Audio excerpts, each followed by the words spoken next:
छत्तीसगढ़ में न्यूनतम समर्थन मूल्य पर खरीदे गए धान में से 35 लाख मीट्रिक टन धान सरकार नीलाम कर रही है। नीलाम हो रहे धान की न्यूनतम कीमत सरकार नहीं रख रही है। जो बोलीदार सबसे ज्यादा बोली लगाएगा उसे धान बेचा जाएगा। 2024-25 में पूरे छत्तीसगढ़ के 25,49,592 किसानों में 149 लाख टन धान खरीदी की गई। नागरिक आपूर्ति निगम और एफसीआई के कोटे में कस्टम मिलिंग से 123 लाख टन का निराकरण किया जाएगा। वहीं चावल जमा करने के बाद करीब 35 लाख टन धान अतिशेष है। दरअसल अतिशेष धान पर राज्य सरकार ने केंद्र को पत्र लिखकर केंद्रीय पूल में चावल का कोटा बढ़ाने की मांग की, लेकिन पत्र का जवाब तो आया नहीं, बल्कि सियासत का दरवाजा जरूर खुल गया। विधानसभा में कांग्रेस ने इस मुद्दे पर सरकार पर गंभीर आरोप लगाए थे। वहीं 7,000 करोड़ रुपए के नुकसान की बात भी कही। चूंकि अब धान नीलामी शुरू हो चुकी है तो विपक्ष भी इसे पूरी तरह सियासत का मुद्दा बना रही है। आज उन्होंने ये तय किया है कि लगभग 35 लाख मीट्रिक टन से ज्यादा धान की नीलामी करने जा रहे हैं और ये भी जानकारी मिल रही है अभी से अभी ये लोगों को संदेह व्यक्त करना शुरू कर दिए हैं कि इस नीलामी प्रक्रिया पूरी तरह से पारदर्शिता नहीं रहेगा। शासन को 7,000 करोड़ से अधिक का नुकसान होने की आशंका है। अभी तुरंत मिलिंग हो जाएगा, सारे मिलर्स तैयार है मिलिंग करने को, लेकिन सरकार ही चावल वहाँ केंद्र सरकार लेने को तैयार नहीं। केंद्रीय पूल का कोटा बढ़ाने के लिए राज्य सरकार ने केंद्र सरकार को पत्र तो लिखा, पत्र का जवाब नहीं आया। इसलिए अब राज्य सरकार धान को खुले बाजार में बेच रही है। विपक्ष की भी चिंता जायज है, क्योंकि धान खरीदने से लेकर ट्रांसपोर्टिंग और रखरखाव के बाद प्रति क्विंटल धान में 2,800 रूपए खर्च होते हैं। ऐसे में अगर 2,800 रूपए प्रति क्विंटल के हिसाब से रेट नहीं आए तो राज्य शासन को करोड़ों का नुकसान होगा। छत्तीसगढ़ में इस बार रिकॉर्ड स्तर पर किसानों ने धान बेची। दरअसल छत्तीसगढ़ को धान का कटोरा कहा जाता है, लेकिन धान के कटोरे में थोड़ी सियासत भी मिली हुई है। वहीं कांग्रेस के आरोपों पर बीजेपी ने पलटवार किया है।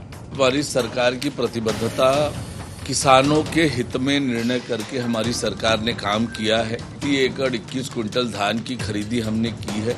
हमारे छत्तीसगढ़ के किसान समृद्ध बने, खुशहाल बने, इसके लिए सरकार ने निर्णय किया है। उपयोग के बाद धान हमारे बचे हैं, उनकी नीलामी की पद्धति से उसका विक्रय करेंगे और सरकार तो किसानों के हित में प्रतिबद्ध है। तो कांग्रेस पार्टी की मंशा जो है ये किसानों के हित में नहीं है। राज्य अपने आर्थिक संसाधनों से जो भी कमी होगी उसकी पूरी पूर्ति करेगी, पर किसानों की तरक्की और बेहतरी के लिए हमारी सरकार ने जो निर्णय किया है उसकी प्रतिपूर्ति करेंगे। अब नीलामी तो करनी पड़ेगी ना। अब एफसीआई और नॉन में जो चावल का खपत है उसके बाद जो धान बचेगा उसको कहीं ना कहीं तो उसको खपत करना ही पड़ेगा। और आज धान का कटोरा है, सभी किसानों का धान खरीदने के लिए सरकार वचनबद्ध है।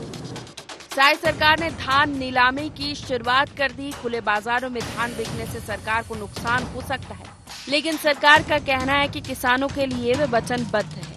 अब देखना होगा कि आखिर धान नीलामी से सरकार को कितना फायदा मिल पाता है और इसमें सियासत कब तक जारी रहती है। Bureau report, IND 24।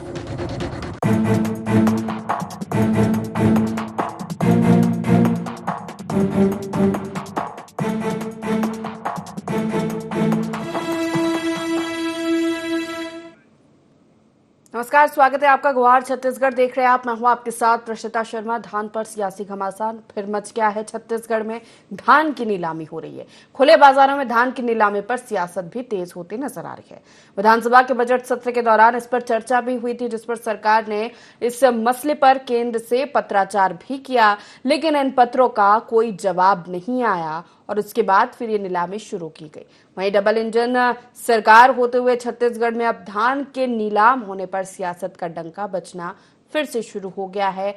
क्यों एक बार फिर धान पर सियासी घमासान मचा हुआ है? चर्चा आज गुहार छत्तीसगढ़ में इसी पर। उसके पहले जान लेते गुहार पॉइंट्स। क्यों रही धान पर सियासत? धान की नीलामी पर विपक्ष क्यों उठा रहा सवाल? सरकार ने क्यों तय नहीं की धान की न्यूनतम कीमत? धान की ट्रांसपोर्टिंग और रखरखाव के क्या है प्रबंध?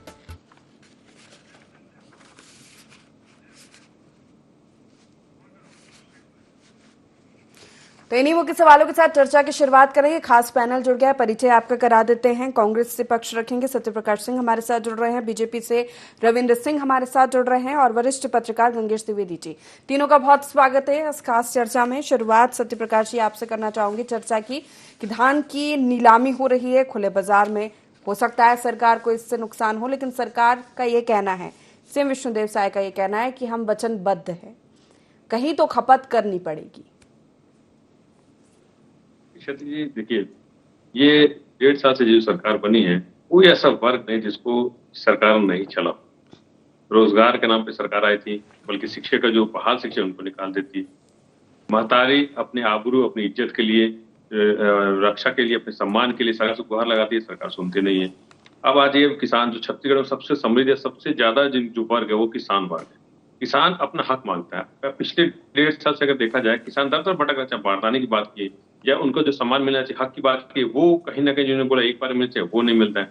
अभी आपने वो कि मुख्यमंत्री जी बोल रहे हैं कि हम वचनबद्ध हैं, कहीं तो करेंगे उसका इस्तेमाल। तो ये तो उसी तरह से हो गई ना जिस तरह से दारू की बात हो रही, कहीं तो नीलाम करेंगे, कहीं तो ऐप लेके आएंगे, हर चीज तो बांटने में लगे रहते हैं। दारू भी बांटेंगे, अब धान अगर नहीं बिक पा रहा है या केंद्र सरकार नहीं ले रही तो उसको भी ऐसे ही बांट देंगे। ये कहीं ना कहीं किसानों के सम्मान का, मैं बोलूंगा कि इज्जत करनी चाहिए। उनके जो उगाए हुए जो धन है, जो धान है, जिसको धन के बराबर समझा जाता है, उसका कहीं ना कहीं अपमान है। सबसे महत्वपूर्ण देखिए, पंजाब से मैं उदाहरण लेना चाहूंगा। पंजाब में डबल इंजन की सरकार नहीं है, मगर 173 lakh metric ton central pool में लिया जा रहा है। क्यों लिया जा रहा है भाई? और आप तो ढिंढोरा पीटते थे, डबल इंजन आएगी, डबल इंजन आएगा तो हम ये करेंगे, डबल इंजन आएंगे तो हम वो करेंगे। दोनों साल, पिछले साल 100 मैट्रिक टन के आसपास धान को पैदावार हुआ, 110 लाख मैट्रिक टन खरीदी कर लेते, ये घोटाला। फिर इस बार भी विधानसभा में बताया कि 110 लाख मैट्रिक टन उत्पादन हुआ, 154 लाख खरीद लेते, 144 लाख खरीद लेते। कि कहां से आ रहा है ये धान? कहीं ना कहीं घोटाला उसमें हो जाता है। फिर दूसरा जब बात आती है कि भाई जो बचा धान सेंट्रल पूल में क्यों नहीं खरीदी है, आप मोदी जी के सामने क्यों नहीं बोल रहे हैं? आप क्यों नहीं यहाँ के नेता जाके वहां हाथ पैर जोड़ ले कम से कम कि भाई यहाँ किसान हमारे, उनको सम्मान मिलना चाहिए, उनका हक मिलना चाहिए। तो ये सीधे तौर पर दिखता है कि कहीं ना कहीं आपकी मुंह नहीं खुलती है। लेकिन बहुत सम्मान से बोलना चाहूंगा, आदिवासी मुख्यमंत्री है, मगर उनको कहीं ना कहीं केंद्र बैठे लोग रिमोट से चलाते हैं, या प्रदेश ये एक यूनियन टेरिटरी यूटी की तरह काम कर रहा है प्रदेश। इसलिए हम बोला चाह रहे कि, और सबसे महत्वपूर्ण राज्य सरकार को जो राजस्व का नुकसान हो रहा है, 6,000 करोड़ से ज्यादा का नुकसान होगा। इसी से दिख रहा है कि आप कहीं ना कहीं नहीं चाहते कि किसानों को उत्थान और उनके उगाए हुए जो धन समाज जो धान है उसका अपमान ना हो। आप नहीं चाहते, आप चाहते हैं कि उसको भी ऐसी नीलाम कर दिया जाए और किसान ये देखता रहे कि हमारे हक की चीज को भी आप सारे बाजार इस तरह से नीलाम कर रही है जैसे दारू आप नीलाम कर रहे हैं, जैसे आप दारू का ऐप बना रहे हैं, जैसे आप घर घर दारू बेच रहे हैं। इसलिए हम बोले सरकार का राजस्व का भी नुकसान है और कहीं ना कहीं राज्य की सरकार को ये बोलना चाहिए कि सेंट्रल पूल का कोटा बढ़ाया जाए। सेंट्रल पूल में कोटा बढ़ाएंगे तो ये जो धान है वो भी जाएगा। ठीक है, मिलिंग है, देखिए कहीं ना कहीं 1.5 साल से मिलिंग ही बंद है, अच्छे से मिलिंग हो नहीं रही है और मिलिंग करने वाले रहे तैयार बैठे हैं, मगर आप उनको भी नहीं देना चाहते। इसलिए आप बोल रहे हैं कि आपको कहीं ना कहीं स्टैंड लेना पड़ेगा, केंद्र सरकार के सामने आपको बोलना पड़ेगा। ठीक है, जवाब लेते रविंद्र जी। हालांकि पत्र तो लिखा गया था लेकिन सुनने में आ रहा है जवाब नहीं आ रहा। उसके बाद फिर ये नीलामी शुरू की गई है। ठीक है, खपत करनी है, लेकिन ऐसे कि ना न्यूनतम मूल्य तय हुआ है, ना प्रबंधन रख रखाव कैसे होगा, इसकी कोई बातचीत है? अरे भाई, हमें पता है केंद्र सरकार जब भी होता है प्रति वर्ष राज्य से कितना धान खरीदना है पहले से निर्धारित होता है। इसमें क्या दिक्कत है? जितना उन्होंने निर्धारित किया था उससे कम ले रहा हो तो आप बताइए। हमने तो बम्पर खरीदा ना धान, रिकॉर्ड धान खरीदी करी। कौन से किसानों के सम्मान को हम ठेस पहुंचा दिए? धन के समान धान कह रहे हैं ये, और हमने धन के समान धान पूरा लिया है। क्या किसानों का अपमान हो गया? हमें तो पता था केंद्र इतना मीट्रिक टन धान देगा, एफसीआई में इतना होगा, उसके बाद जो बचा उसको करेंगे क्या? कांग्रेसियों के घर में पहुंचा दें? सीधी सी बात है, सड़ने के लिए छोड़ दें कांग्रेस शासनकाल की तरह, पानी में सड़ने के लिए छोड़ दें, धान की सुखत होने दे। तो उसके बाद जो जितना वो था, जिसका जिसका हिस्सा था केंद्र का राज्य का ले लिया। अब जो बचा है उसको बोली लगा के बेचेंगे रोड में या वहां पर धान खरीदी केंद्र में पड़े तो रहने नहीं देंगे। क्या करेंगे बताइए आप? और उसके लिए पारदर्शी नियम बनाया हमने, नीलामी करवाई, और जो ज्यादा उच्चतम बोली करेगा वो ले जाएगा। उसमें क्या भ्रष्टाचार और इसमें क्या गलत बताइए? चलिए, बचा हुआ चीज है उसको क्या करेंगे? लेकिन किसानों के आत्मसम्मान के साथ, किसानों के पैदावार के साथ, किसानों की मेहनत के साथ क्या हमने अन्याय किया? जितना हमने कहा था उतना खरीदा, अब खरीदा उसके बाद बचा उसको उस प्रक्रिया से डिसमेंटल करेंगे। या देंगे हम कहीं और। इसमें क्या तकलीफ है भाई बताइए? 10,000 करोड़ रुपया लग जाए, 20,000 करोड़ रुपया लग जाए, लेकिन किसानों का दाना दाना खरीदने का जो वादा था ना वो करे। और सरकार किसी प्रकार से क्या कहते हैं किसानों का मतलब अहित नहीं करेगी, भले हम अपना हित कर लेंगे, कोई दिक्कत नहीं है। और मैं बता रहा हूँ अहित क्यों नहीं होगा। यदि चलिए मैं कहता हूँ 5,000 करोड़ का नुकसान हो गया, लेकिन हमने किसानों को पूरा पैसा दिया, अब इस नुकसान की भरपाई हम कैसे करेंगे बताता हूँ। कांग्रेस के समय 2,000 करोड़ का ना शराब घोटाला होता था, गरीबों के चावल का 2,000 करोड़ का घोटाला होता था, कोयले में करोड़ों करोड़ों घोटाला होता था। हमारी सरकार में ऐसा ना कोई घोटाला हो रहा है, ना होने देंगे। इसलिए कह रहे हैं यदि कहीं नुकसान होगा तो हम कहीं से भरपाई कर लेंगे। भूपेश बघेल कवासी लखमा में घर में जो पैसा ले जाते थे ना भ्रष्टाचार करके, वैसा कहीं नहीं होने वाला। इसलिए राज्य सरकार को कोई नुकसान नहीं होगा। लेकिन एक बात, हम अपनी क्या कहते हैं नुकसान को झेल कर भी किसानों का दाना दाना इस वर्ष खरीदे, अगले वर्ष भी खरीदेंगे, आगे भी खरीदेंगे। ये कांग्रेस को चिंता करने की जरूरत नहीं है। और तो नीलामी हो रही है वो भी पूरी तरह पारदर्शिता से हो रही है, आप उठा के देख सकती हैं। किसी के वो करने के लिए नहीं है, किसी को लाभान्वित करने के लिए। और किसानों के लिए जो इतना कांग्रेस सोच रही ना, यदि यही सोचती 2 वर्ष का बोनस बचा हुआ दे देते तो इनकी इज्जत रह जाती। हमने बकायदा उस वादों को ही पूरा किया और 3,100 रुपए में खरीदा और एक मुफ्त भी दिया।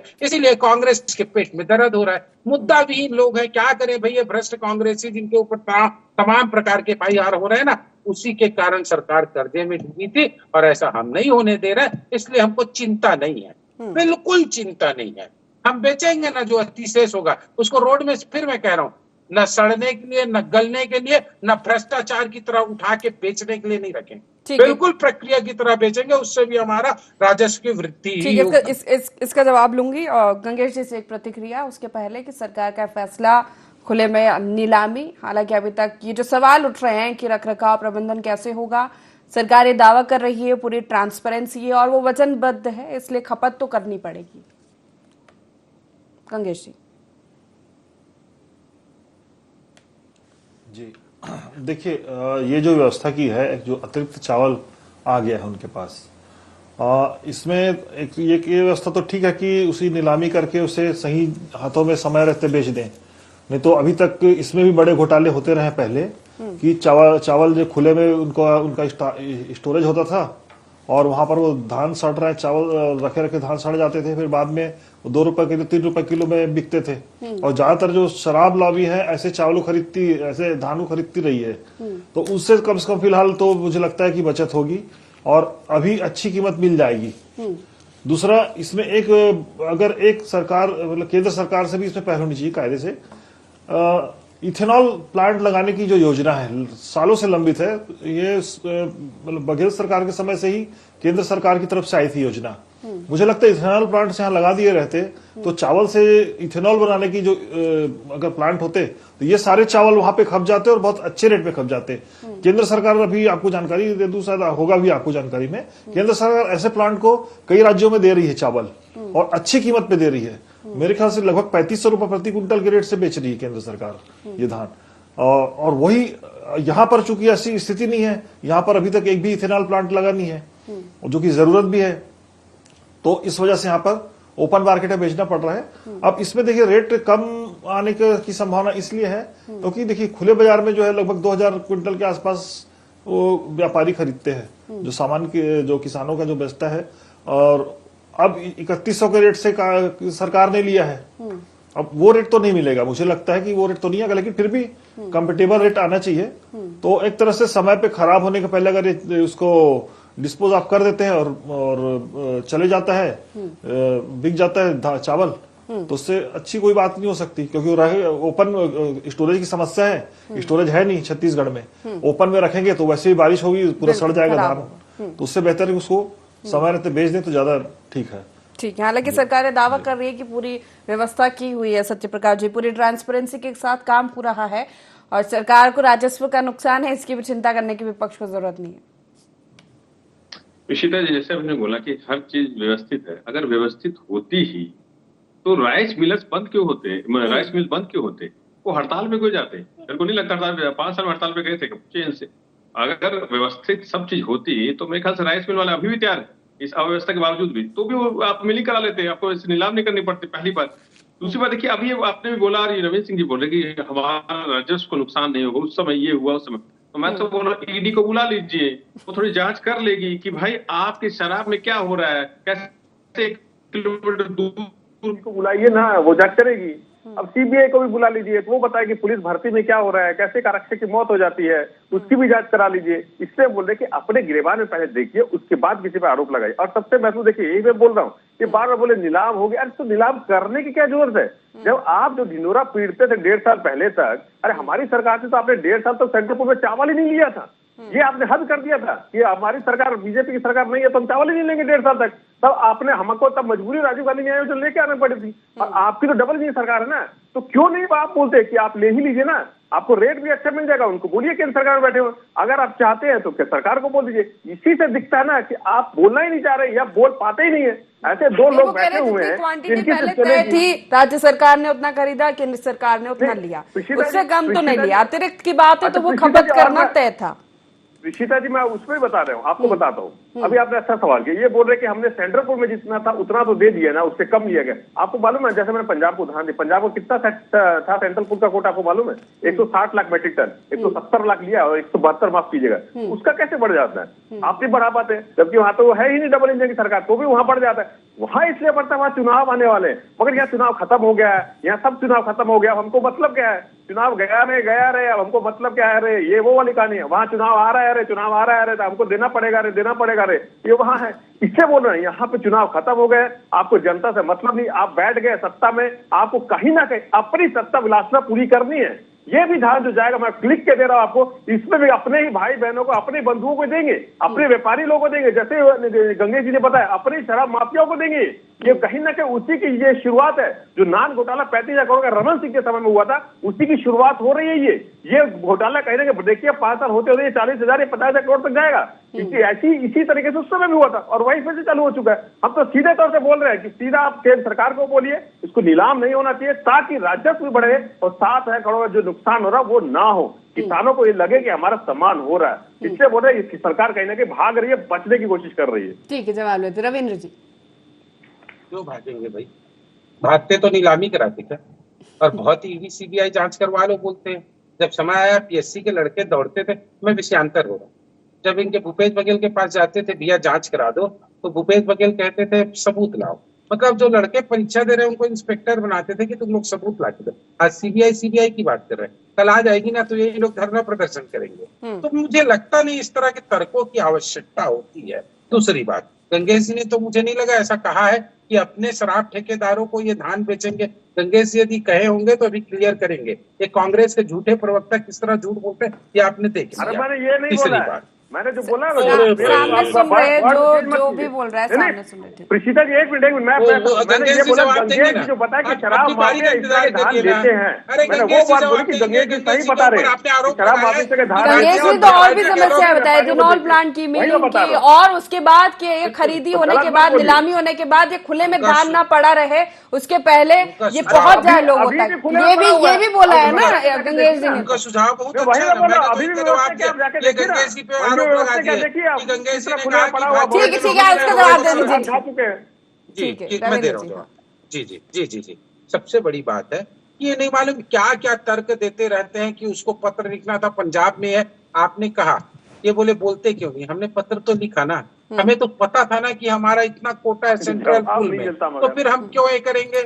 उसके बाद कल हम और खरीदे 2 लाख टन, उसको भी खरीद ले तो भी कम, क्यों नहीं खरीदती मोदी सरकार? भैया जितना उनका कोटा था उन्होंने खरीद लिया, एफसीआई को जितना देना था हमें पता है, और उसका कितना बचेगा हमको पता था खरीदने के बाद, और हमने उस प्रक्रिया को अपनाया है। हम आज की तरह, मैंने कहा ना, इन्होंने सड़ने के लिए फेंक दिया और बाद में उसका कहाँ गफला किए नहीं मालूम, बाद में बोल दिए इतना सड़ गया, इतना फेंक गया। उस चीज से हम बचना चाहते हैं, उस चीज को हम बचना चाहते हैं, और जो नियम है पूरी तरह पारदर्शी है। और प्लीज गंगेश जी जवाब देंगे, क्या उन्होंने भाजपा के लिए ऐसा कहा कि जो बचा हुआ धान था वो अपने भाजपा के लोग अपने लोगों को ठीक है, इस पर गंगेश जी से प्रतिक्रिया लेते, गंगेश जी से लूंगा। जी एक मिनट।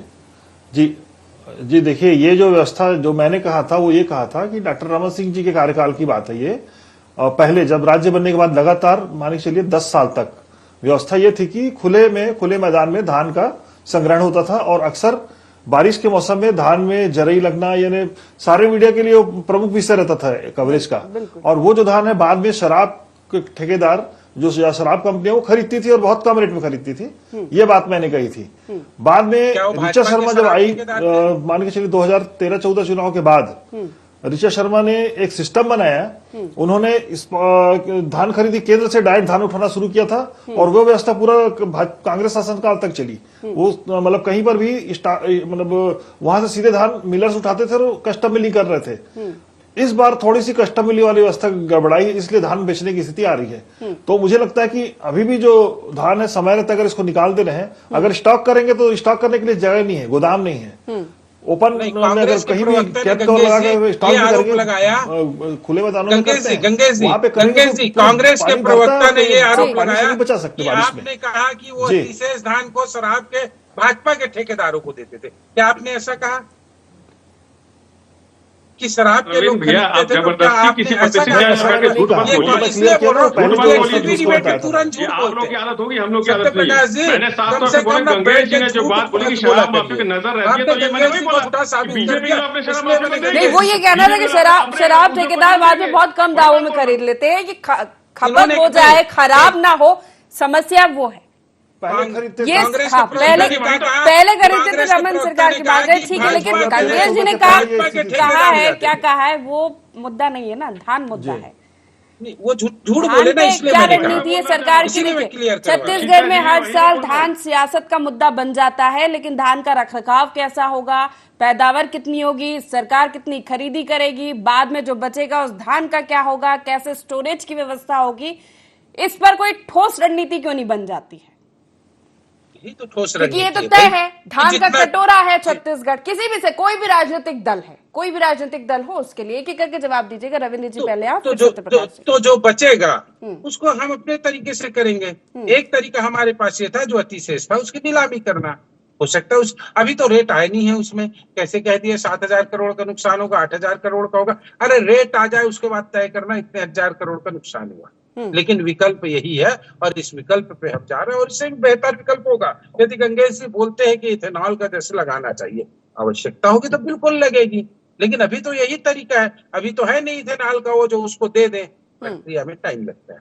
वो तो हम उसके लिए प्रयास और कोई विकल्प आता है आप भी देंगे, हम स्वीकार करेंगे, क्या तकलीफ है उसमें। आज के दौर की सच्चाई यही है कि केंद्र को देने के बाद, एफसीआई को देने के बाद जितना बचा उसको बेचने का है। अब इसमें मीन में निकालते रहे, ज्यादा रेट हो जाएगा। धन्यवाद है कि क्या कांग्रेस, ठीक है, जवाब सत्यप्रकाश जी।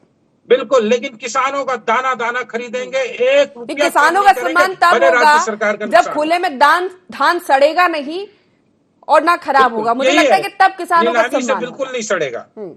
गारंटी ले रहे हो जी, अभी भी आप जाके देखिए ना। बिल्कुल नहीं प्रशिता जी, किसान जब बारदाने के लिए भटक रहे थे तो सम्मान हो रहा था क्या उनका? आप पूछिए इनसे। किसान ये बोल रहे थे कि हमारा धान नहीं बिक रहा, सम्मान हो रहा, नहीं मिल रहा, सम्मान हो रहा है, पूछिए इनसे। अभी भी 5 लाख से ज्यादा किसान ऐसे जिनका धान नहीं बिक पाया था। जब हमारी कांग्रेस पार्टी ने मांग किया था कि समय बढ़ाया जाए तो इनका सम्मान हुआ क्या? पूछिए इनसे। इससे बोल रहे कि ये कहीं पर दोहरा से ना दिखाए, फिर से 35,000 करोड़ का नाम घोटाले की शुरुआत है। आप सुनिए, अभी भी मैं बोल रहा हूँ, अभी की बात कर रहे हैं, अभी व्यवस्था क्या जाके देखे नहीं। आपके पास एक है, आप तो मोदी जी आपने बोला पत्र लिखे हैं, तो ऐसी कौन चीज आपकी सरकार है, ऐसे क्या मुख्यमंत्री जी हैं जिनका पत्र का जवाब नहीं दे रहे मोदी जी? ऐसे आप पार्टी के नेता जिनका जवाब नहीं दे रही केंद्र सरकार, तो आप किसकी सरकार में बैठे? इससे ज्यादा अच्छा तो विपक्ष में हम ही आंदोलन कर लेंगे। चलिए ठीक है, क्योंकि समय की कमी है, इसी पर आखिरी प्रतिक्रिया में गंगेश जी से ले लेती हूँ कि केंद्र सरकार को पत्र लिखा गया था और जो उदाहरण दे रहे हैं सत्यप्रकाश जी पंजाब का कि ये जो क्वांटिटी है वो बढ़ सकती थी, हो सकता था कुछ, तो फिर खुले में नीलामी की जरूरत नहीं पड़ती। छोटी सी प्रतिक्रिया गंगेश जी। हाँ देखिए, केंद्र सरकार को अगर ये चली जाती तो केंद्र सरकार भी वही करती, केंद्र सरकार कर रही है अभी। दूसरा मैं एक चीज क्लियर कर दूं कि जो इथेनॉल प्लांट वाली बात है, देखिए गैर परंपरागत ऊर्जा स्रोत को बढ़ावा देने के लिए वर्ल्ड WTO का गाइडलाइन है कि कम से कम 20% पेट्रोल में 20% इथेनॉल मिल जाना चाहिए, जबकि हमारे देश में 5% वाली स्थिति है। उसका कारण यह है कि अभी इथेनॉल की सप्लाई उतनी नहीं है और पूरे देश में बड़े पैमाने पर इथेनॉल के प्लांट लगाने की जरूरत है। चावल के अलावा महुआ से भी बनता है इथेनॉल और भी कई स्रोत है। तो खजूर है, इन सब गैर परंपरागत स्रोतों से अगर अपन इथेनॉल का प्लांट लगा के प्रोडक्शन शुरू करें तो हम कहीं ना कहीं अगले 4-5 साल में 10% पेट्रोल में 10% इथेनॉल मिलाने की स्थिति में आ सकते हैं। तो वो बात पूरे आज खाली भारत की नहीं पूरी दुनिया के लिए गाइडलाइन जारी है और हम अभी बहुत पीछे हैं। तो वो अगर मिल जाता है ना तो चावल की मतलब चावल की बड़ी मात्रा जो है उसमें जो एक्सेस चावल है वो उसका सदुपयोग हो जाएगा और अच्छे कीमतों में जाएगा वो। बिल्कुल, मतलब जो खामियां अगर उन पे काम हो जाएगा, और दूसरा जो बचा हुआ है तो और बेहतर व्यवस्था वो भी अपना अपडेट होगा। बिल्कुल, चूंकि समय पूरा हो चुका है, आप तीनों मेहमानों का बहुत शुक्रिया हमारे साथ इस चर्चा में शामिल होने के लिए। धान पर सियासी घमासान मचा हुआ है क्योंकि खुले में नीलामी हो रही है। हालांकि सरकार का दावा है कि पूरी ट्रांसपेरेंसी के साथ काम हो रहा है, लेकिन विपक्ष को इस पर भरोसा नहीं है। देखना होगा, इंतजार किया जाएगा कि जो सरकार दावा कर रही है खुले में धान नहीं सड़ेगा और ये गारंटी ली जा रही है, तो शायद तभी किसानों का सम्मान होगा। फिलहाल गुवाहाटी छत्तीसगढ़ में इतना ही। बने रहिए IND24 के साथ। नमस्कार।